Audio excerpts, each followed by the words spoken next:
वाचिक मानसिक कर कर्म मैं स्वच्छंद हूँ। चैतन्य आत्मानंद स्थित मैं पूर्ण परमानंद हूँ। ग्राह्य त्याज्य वियोग निःसृत दूर हर्ष विषाद से अब हूँ यथावत आत्मस्थित में ब्रह्म ज्ञान प्रसाद से। नमस्कार, भारतवाणी से मैं कविता स्वागत करती हूँ आप सबका अष्टावक्र महागीता पर आधारित मेरी इस श्रृंखला की 26वीं कड़ी में। हम सुन रहे हैं एक दिव्य संवाद ऋषि अष्टावक्र और जनक जी के बीच। तत्व ज्ञान की इस यात्रा में गुरु खोल रहे हैं एक एक कर सभी द्वार। बाहरी परतें खोल बढ़ रहे हैं भीतर की ओर। हम अपने अस्तित्व के उन सूक्ष्म रहस्यों की ओर जिनकी ओर कभी हमारा ध्यान जाता ही नहीं। एक सच्चे गुरु को मिल गया है एक सच्चा शिष्य। गुरु केवल ज्ञान ही नहीं दे रहे हैं, परीक्षा भी ले रहे हैं अपने शिष्य की, अनुभव कर रहे हैं। और शिष्य न केवल सही उत्तर दे रहा है बल्कि अपने आचरण व्यवहार और उदाहरणों द्वारा सिद्ध भी कर रहा है कि उसने वो सब ग्रहण कर लिया है, आत्मसात कर लिया है। और वही ग्रहण बन गया है उसके जीवन का सबसे बड़ा त्याग। बन गए हैं जनक देह सहित विदेह। 12वां प्रकरण है यह, स्वभाव नाम है जिसका। और आज हम सुनेंगे इस प्रकरण के अंतिम 4 श्लोक। प्रारंभ करते हैं। आश्रमानाश्रमं ध्यानं चित्त स्वीकृत वर्जनं विकल्पं मम वीक्षै तैरेवमेवाहमास्थितः।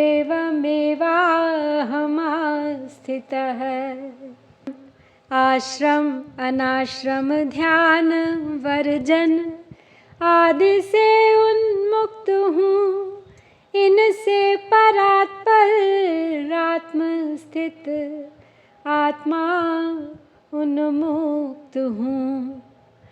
आश्रम अनाश्रम ध्यान और मन द्वारा स्वीकृत और निषिद्ध नियमों को देखकर मैं अपने स्वरूप में स्थित हूँ। Looking at the various stages of life and their absence, rules accepted and prohibited by mind and such options, I stay as I am.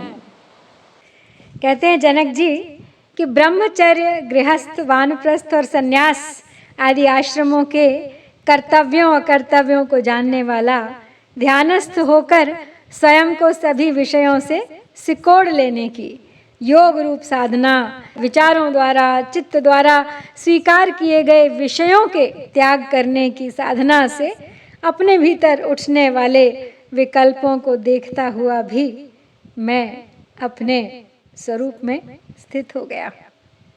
यहाँ पे मन को संकल्प विकल्पात्मक बताया गया है कि उसमें संकल्प विकल्प आते जाते रहते हैं।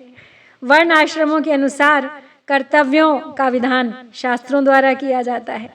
क्या करना चाहिए, क्या नहीं करना चाहिए, इन विधि निषेधों का प्रतिपादन विभिन्न धर्म ग्रंथों में दिया गया है। इन वर्णाश्रम प्रतिपादित कर्मों को करते हुए संशय परक विकल्प बना ही रहता है।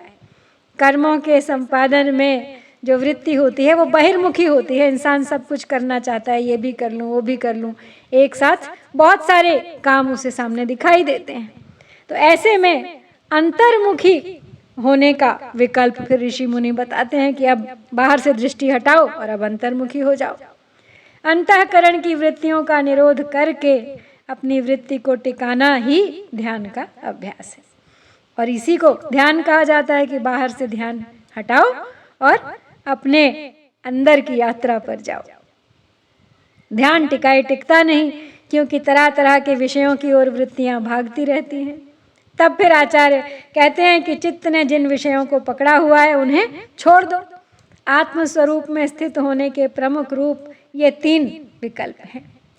तो जनक कहते हैं कि उन्होंने इन तीनों को भी भली भांति देख लिया है, जांच परख लिया है, समझ में आ गया है उन्हें।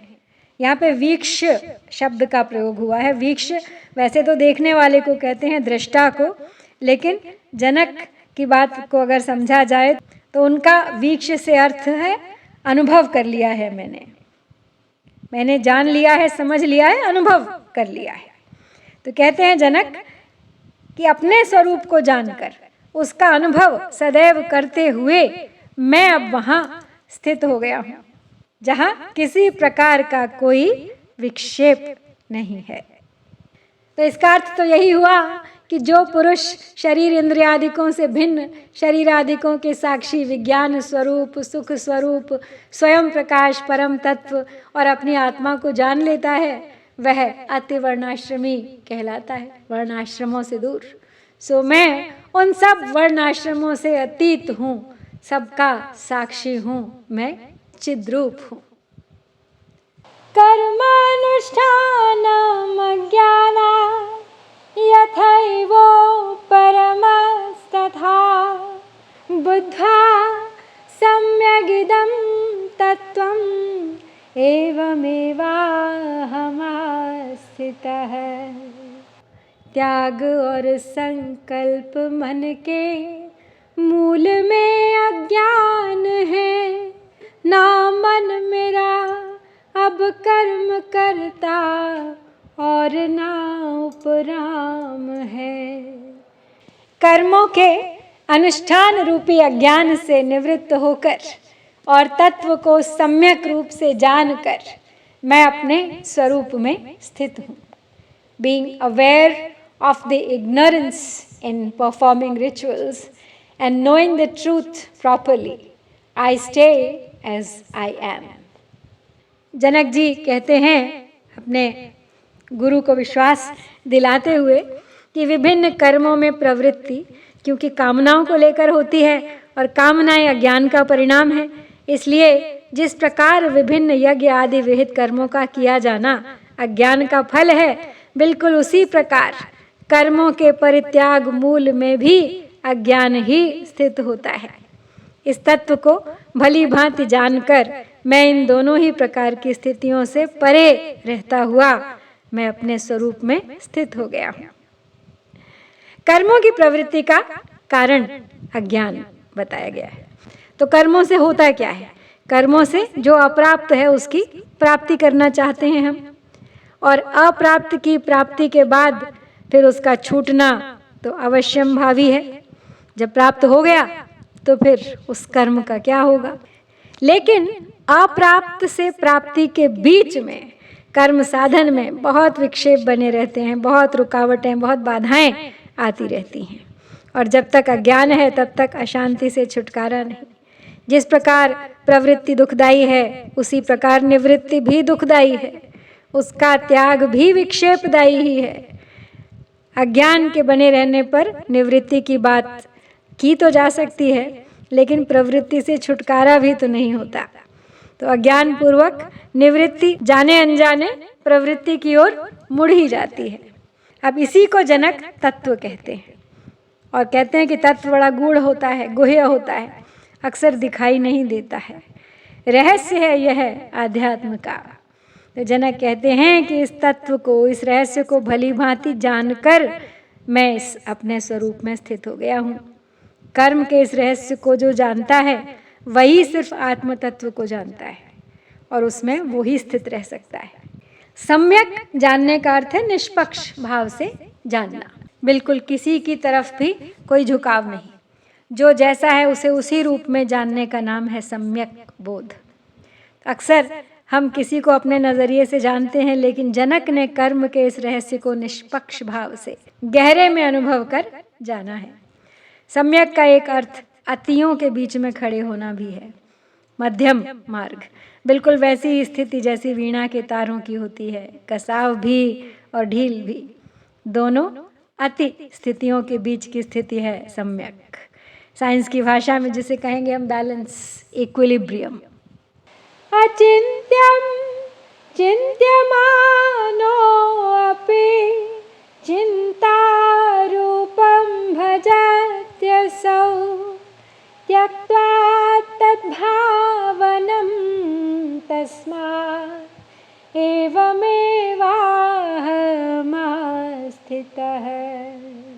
ब्रह्म चिंतन भी है बंधन, तज उसे उन्मुक्त हूँ।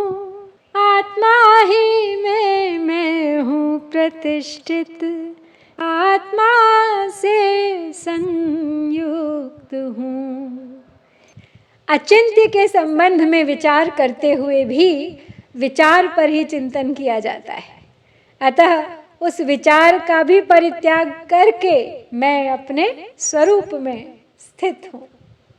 While thinking about the unthinkable, we ponder over our thoughts only. So, abandoning even that thought, I stay as I am. आगे कहते हैं जनक जी कि ब्रह्म अचिंत्य है, लेकिन पुरुष उसमें चिंतन की भावना करता है और उसका चिंतन करता है, जबकि मैं उस अचिंत्य के चिंतन की भावना का त्याग कर त्यागने के परिणाम स्वरूप अपने स्वरूप में स्थित हूँ। देखा जाए तो वास्तव में आत्मा चिंतन का विषय है ही नहीं, आत्मा तो बस है, अनुभव की बात है। इस बात को जानते हुए भी जीव उसका चिंतन करता है।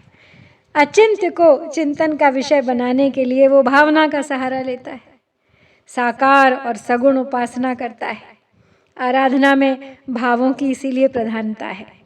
भाव करते समय, चिंतन करते समय माना यह जाता है कि भाव से निर्भाव की स्थिति बनती है, लेकिन जनक की अनुभूति से ऐसा करने की भी कोई आवश्यकता नहीं है।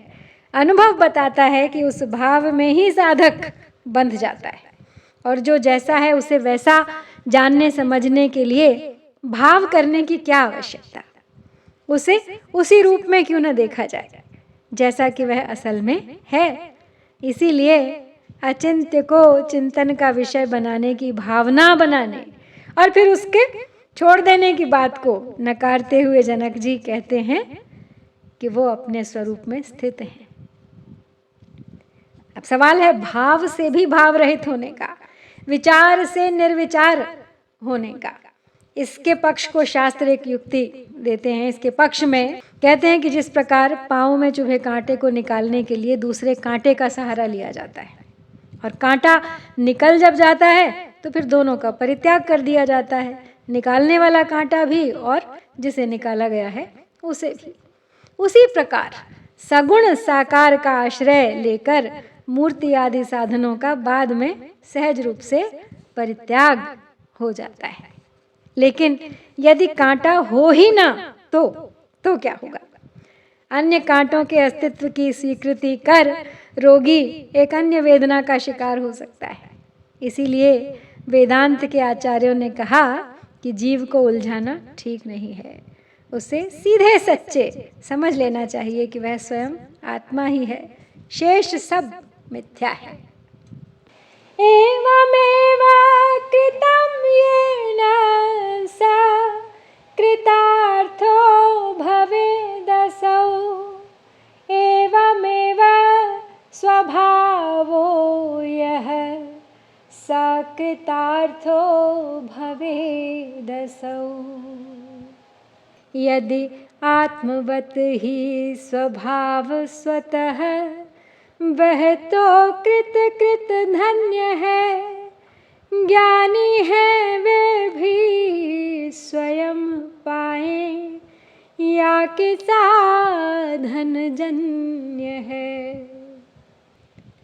जो इस प्रकार से आचरण करता है वह कृतार्थ हो जाता है, मुक्त हो जाता है, और जिसका इस प्रकार का स्वभाव है वही मोक्षगामी है, वही तत्ववेत्ता है। He who follows thus gets liberated. One whose nature is like this gets liberated. He is on his way to liberation. मोक्ष। तो आगे कहते हैं जनक जी कि जिसने इस प्रकार कर लिया, यानी जिसने अपने आप को अपने सच्चे स्वरूप में स्थित कर लिया, चिद्रूप हो गया, जो जिसका इस प्रकार का स्वभाव हो गया, वह कृतार्थ हो गया। कृतार्थ हो जाना अर्थात उसके लिए फिर कुछ शेष करना रह ही नहीं जाता, वो तो बस मोक्ष के मार्ग पर उसी क्षण से अग्रसर हो जाता है। तो करने वाले को भी जनक ने कृत्य माना है, लेकिन वे श्रेष्ठ मानते हैं उसे जो सहज रूप में आत्म तत्व में स्थित हो जाता है। यह स्थिति बिल्कुल वैसी ही है जैसी श्रीमद् भगवद गीता में 2 निष्ठाओं का वर्णन करते समय कृष्ण भगवान ने की है। उन्होंने वहाँ 2 प्रकार की निष्ठाओं की बात कही है, कर्म योग की, ज्ञान योग की। तो भगवान के कथन की व्याख्या कुछ विद्वानों ने की कि कर्म भी मुक्ति का सीधा साधन है, जबकि कुछ ने इसे गौण साधन माना। इसके अनुसार निष्काम कर्म से अंतःकरण की शुद्धि होती है, निष्काम कर्म से ब्रह्म की जिज्ञासा होती है, निष्काम कर्म अधिकारी बनाता है केवल ज्ञान प्राप्ति का। मुक्ति का सीधा साधन तो ज्ञान ही है, और ऐसा ही आशय भगवान का 2 निष्ठाओं के बारे में कहते हुए ही है। काफी कुछ ऐसा ही भाव यहाँ पे जनक जी का है। कर्मानुष्ठान करते समय किसी भी क्षण भटकाव की स्थिति बनी ही रहती है, जबकि ज्ञान में ऐसा कुछ नहीं है। इस सूत्र की व्याख्या करते समय जनक बहिरंग और अंतरंग दोनों ही साधनों को स्वीकार करते हैं, किसी एक को भी नकारते नहीं हैं। जिस तरह शिक्षा में प्रत्येक कक्षा की समान उपयोगिता है, किसी को उत्तम, मध्यम या नीच नहीं कहा जा सकता, वैसा ही यहाँ भी है। तो फिर दूसरी श्रेणी के बारे में किम वक्तव्यम, अर्थात क्या कहना, ऐसा क्यों कहा जनक ने यहाँ पे। तो जनक के ये शब्द उच्च, मध्यम आदि की ओर संकेत नहीं करते, बल्कि उनका तात्पर्य उस स्थिति की कृतार्थता को कहने का है जो उन्हें उस समय प्राप्त हुई। इसी संदर्भ में परमहंस स्वामी रामतीर्थ के इन वाक्यों को नहीं भूलना चाहिए। यदि तुम आज उच्च कक्षा में हो तो नीचे की ओर उपेक्षा के भाव से मत देखो, क्योंकि तुमने भी कल उन्हीं कक्षाओं से होकर वहां तक की यात्रा तय की है जहां आज तुम हो, और अपने लक्ष्य को वहीं तक सीमित न करो जहां आज तुम हो। ऐसा करके तुम स्वयं को एक ऐसे दायरे में बांध लेते हो जो तुम्हारे सफर के पड़ाव को ही लक्ष्य मान बैठता है, और ऐसे में लक्ष्य फिर सदा ही दूर रहता है। यहाँ जब हमने भगवद गीता से उद्धृत 3 निष्ठाओं की बात की है, जहाँ पे कर्म योग और ज्ञान योग के बारे में हमने जाना, लेकिन भगवद गीता में 3 निष्ठाएं बताई गई हैं, कर्म योग, भक्ति योग, ज्ञान योग। तो इन तीनों के साथ योग संबंध का प्रयोग किया गया है।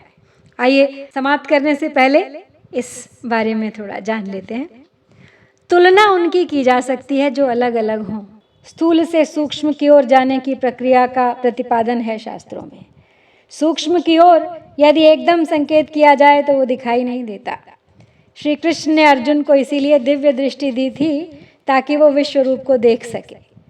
कर्म, भाव और बुद्धि स्थूल से सूक्ष्म है देखने में, लेकिन गहरे में अगर जाएं तो इनमें कोई खास अंतर नहीं है।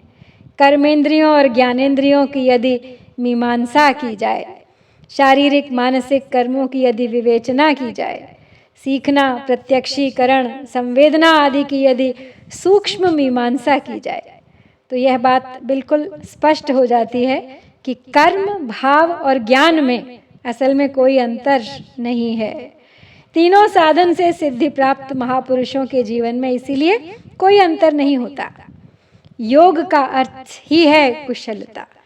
कुशल व्यक्ति वही है जो लाभ तो ले लेकिन उसके हानिकर पक्ष का संस्पर्श न होने दे। योग का अर्थ जोड़ना भी है। जोड़ने के अर्थ में 2 का मानना जरूरी है, और 2 में संयोग स्थायी नहीं होता है। संयोग में छिपा है वियोग, और इसका स्पष्ट अर्थ हुआ कि द्वैत परक योग जो होता है वो स्थायित्व देने वाला नहीं होता। इसीलिए यहाँ पे योग को 2 के अर्थ में ना लिया जाए, बल्कि योग को सम, जो हमने पहले सम्यक की, इक्विलिब्रियम की, मध्यम मार्ग की बात की, तो योग को सम भी कहा गया है। तो विषय के पार देखने की दृष्टि यानी समत्व, जो दिख रहा है वो सही नहीं, जो है उसे देखता है जो, उसे समदृष्टि कहते हैं। आभूषणों में स्वर्ण देखता है, समदृष्टि है, इसीलिए उसे अनेक नाम रूपों में एक ही दिखाई देता है। समदृष्टि सभी में एक कारण को देखता है, तो इसी को हमें योग मानना है, समदृष्टि। तो इस प्रकार शारीरिक, मानसिक और बौद्धिक क्रियाओं को जो बंधन का कारण होती हैं, इन सब को दिव्य बना देता है योग। चलिए आज इसी विचार के साथ हम यहाँ पे समाप्त करते हैं 12वां प्रकरण। शीघ्र लौटूंगी अगले यानी 13वें प्रकरण के साथ, जिसका नाम है यथा सुखम। प्रतीक्षा कीजिएगा, बने रहिए इस यात्रा में मेरे साथ अंत तक। हरिओम तत्सत। जय भारत।